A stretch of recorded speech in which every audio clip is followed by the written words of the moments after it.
वाह संतोष मौसा बाईखे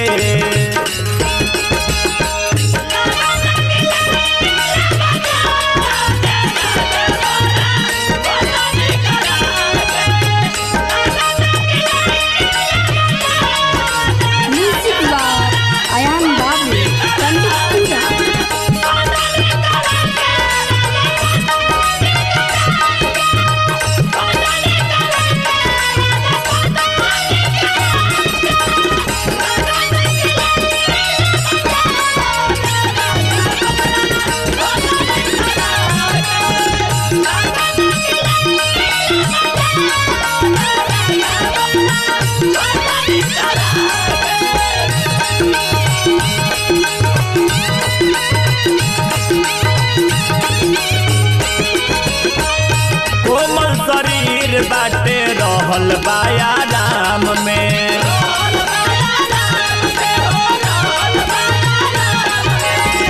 रउआ बानी बहरा यही जाया फत पड़ल काम में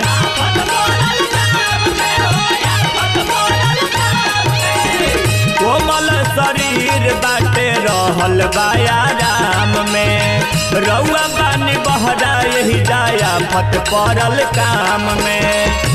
काहे भइल निर्दयी कुछ बुझात नइखे काहे भइल निर्दयी कुछ बुझात नइखे राउर आगे लागो गेहूं अब कटात नइखे राउर आगे लागो गेहूं अब कटात नइखे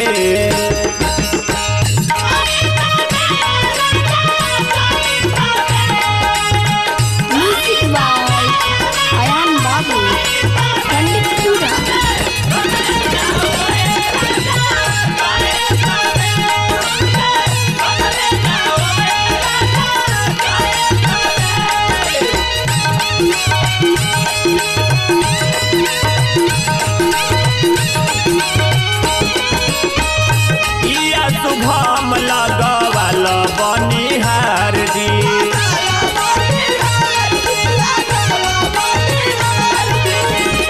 राख बचा के धन बने हम तोहार जी पिया शुभम लगवाल बनिहार जी राख बचा के धन बने हम तोहार जी उमा संतोष से अब कुछ कहात नइखे बिना संतोष से अब कुछ कहात नइखे राउर आगे लागो गेहूं अब कटात नइखे राउर आगे लागो गेहूं अब कटात नइखे।